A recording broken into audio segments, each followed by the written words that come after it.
مفتی صاحب آپ کا مسلک کون سا ہے؟ آپ نے اپنے کلپ میں دیوبند کو بدعتی کہا ہے۔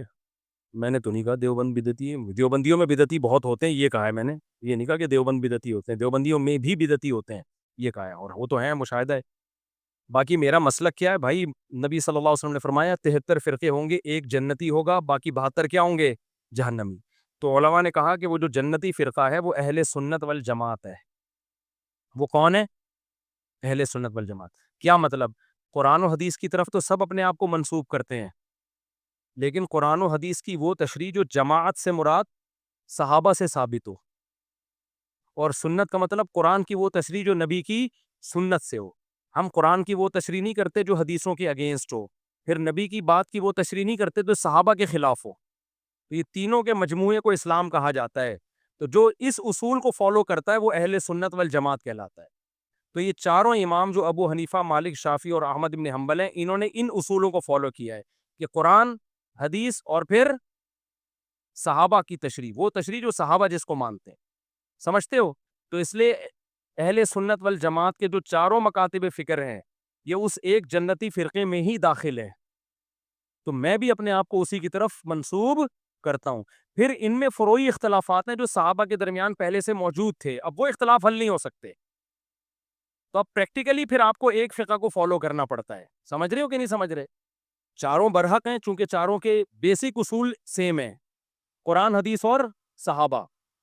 اب پھر صحابہ میں ہی اگر مسئلے میں اختلاف آ رہا ہے، یہ حدیثیں دونوں طرف ہیں، تو پھر ہم کیا کرتے ہیں؟ برحق سب کو سمجھتے ہیں، عمل کے لیے ابو حنیفہ کے فقہ کو، رحمہ اللہ کے فقہ کو فالو کرتے ہیں۔ کیوں؟ اس کی وجہ کیا بھائی؟ اب تینوں بھی تو صحیح فقہ ہے نا، ان کو کیوں فالو نہیں کر رہے؟ اس کی وجوہات ہیں۔ نمبر ایک وقت میں آدمی ایک ہی کو فالو کر سکتا ہے۔ بعض لوگ کیا کر رہے ہیں؟ پیڑے کھانے کے لیے کیکڑا کھانا ہو تو شافی بن جاتے ہیں، سمجھ رہے ہو؟ کیکڑے کھانے کے لیے کیا بن جاتے ہیں؟ شافی۔ اور جب ان کو فقہ حنفی میں آسانی نظر آتی ہے تو حنفی بن جاتے ہیں۔ یہ طریقہ ٹھیک نہیں ہے، یہ خواہشات نفسانیہ کا اس سے دروازہ کھلتا ہے۔ تو اس لیے ہم اسی کو سوٹیبل سمجھتے ہیں، بھئی چاروں برحق ہیں، چاروں کی دلیل قرآن و سنت ہی سے ثابت ہے، تو فالو ایک کو کرنا ہے آپ نے۔ ایک کو اس لیے فالو کرتے ہیں، برحق تینوں کو سمجھتے ہیں، ایک وجہ۔ نمبر دو کہ فقہ حنفی کا انتخاب ہم نے اس لیے بھی کیا ہے کہ بر صغیر میں رائج کون سا فقہ ہے؟ ہمیشہ سے جب سے اسلام آیا فقہ حنفی کی شکل میں آیا ہے۔ تو آپ کیوں 1.5 کی الگ مسجد بنا رہے ہو؟ سمجھ رہے ہو؟ جب ایک فقہ صدیوں سے یہاں آیا ہے، باقی بھی 3 برحق ہیں، تو یہ بھی تو برحق ہی ہے نا، تو اس کو فالو کرو جو صدیوں سے چلا آ رہا ہے۔ آپ 1.5 کی الگ مسجد بناؤ گے، اس سے فساد پیدا ہوگا، اور فساد شریعت میں پسندیدہ کام بولو نہیں۔ تیسری بات یہ کہ فقہ حنفی کی انتخاب کی وجہ یہ بھی ہے کہ اس امت میں اہل سنت والجماعت نے ہمیشہ، اکثریت نے فقہ حنفی کو فالو کیا ہے۔ اکثریت نے ہمیشہ کس کو فالو کیا ہے؟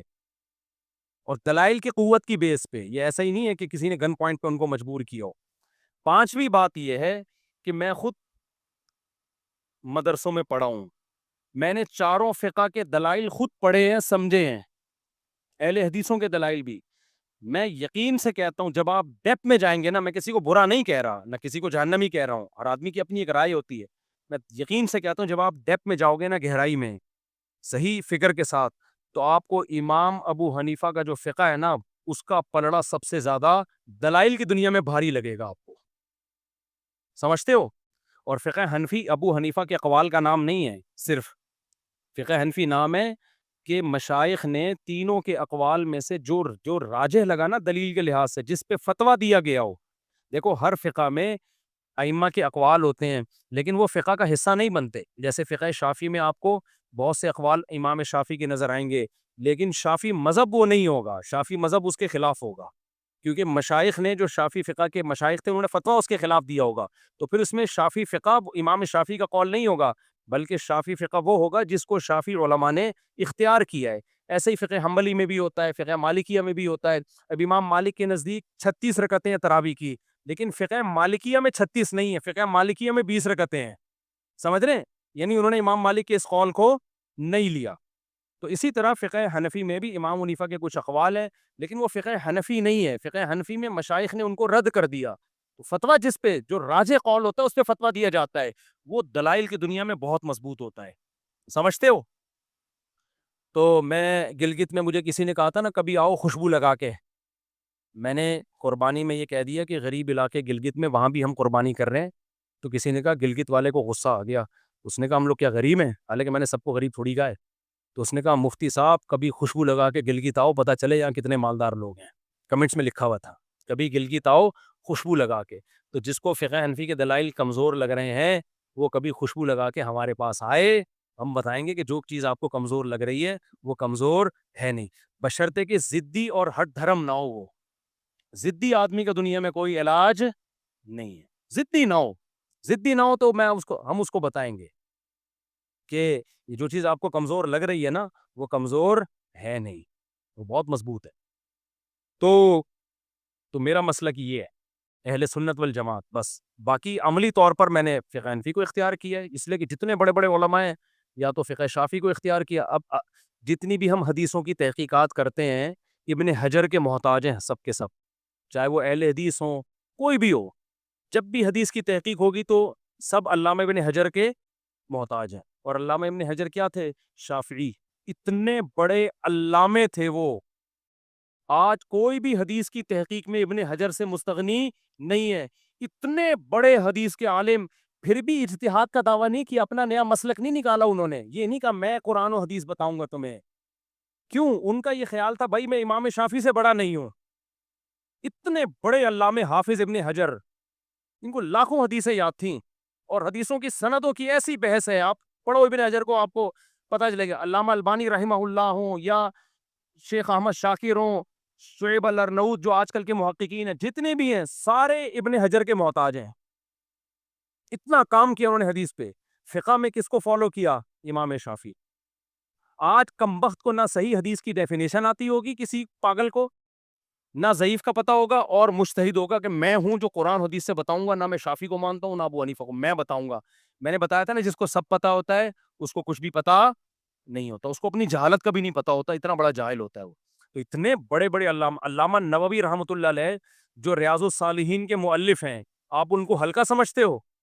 علامہ نووی نے عربی میں شرح لکھی ہے صحیح ہے مسلم کی، انسان پڑھتا ہے اس کی آنکھیں کھل جاتی ہیں. اتنے بڑے عالم، لیکن شافعی فقہ کو فالو کیا انہوں نے.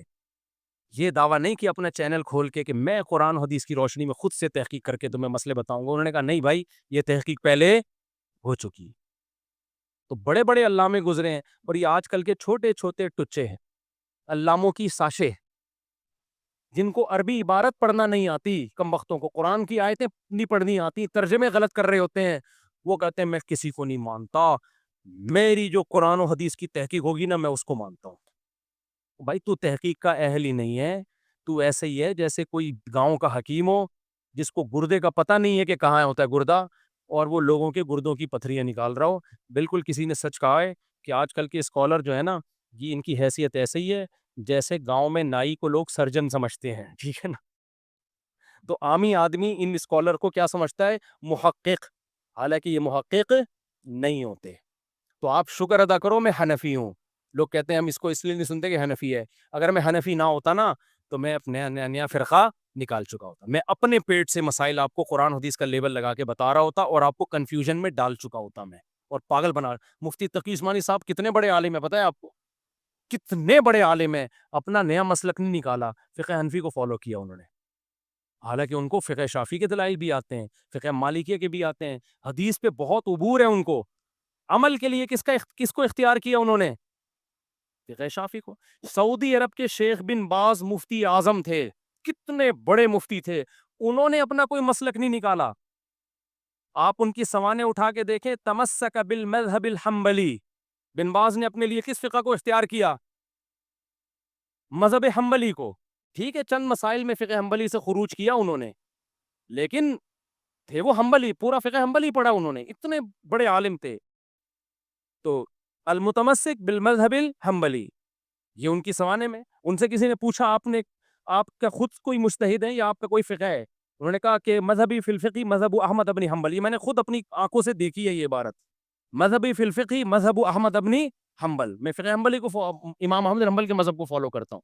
ٹھیک ہے کچھ چیزوں میں انہوں نے رائے میں اختلاف کیا ہے، وہ علماء کا ہو سکتا ہے کسی چیز میں اختلاف، لیکن بیسک وہی تھا. تو آج جو آ رہا ہے نا، آج جو نئے نئے مارکیٹ میں آ رہے ہیں، نہ ان کا کے پاس کوئی علم ہے کچھ بھی نہیں ہے, قرآن کی ترجمے غلط کر رہے ہیں اور ایسے محقق بنے ہوئے ہیں کہ میں کسی کو نہیں مانتا.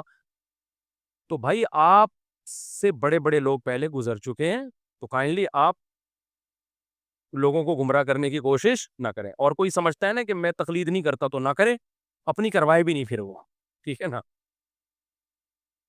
بھائی آپ اپنی کیوں تقلید کروا رہے ہو؟ آپ بولے میری تحقیق ہے, آپ کی کوئی تحقیق نہیں ہے, آپ لوگوں کو بیوقوف بنا رہے ہو تحقیق کے نام پہ. تو کبھی خوشبو لگا کے ہمارے پاس آؤ, انشاءاللہ ہم آپ کو بتائیں گے, ٹھیک ہے نا. لیکن مسئلہ پتہ ہے کیا ہوتا ہے, لوگ کہتے ہیں بحث ہماری مرضی کی ہوگی, خوشبو لگا کے تو آ جاتے ہیں لوگ, لیکن پھر وہ کہتے ہیں کہ ہم پھر جو شرائط طے کرتے ہیں نا اس پہ نہیں آتے. وہ کبھی بھی بحث کے لیے بغیر شرطوں کے بحث کرنا سوائے دو مرغوں کی لڑائی کے اس سے کچھ بھی حاصل نہیں ہوگا. تو کچھ اصول اور ضابطے ہمیشہ طے کیے جاتے ہیں, یہاں آ کے یہ لوگ ڈنڈی مارتے ہیں.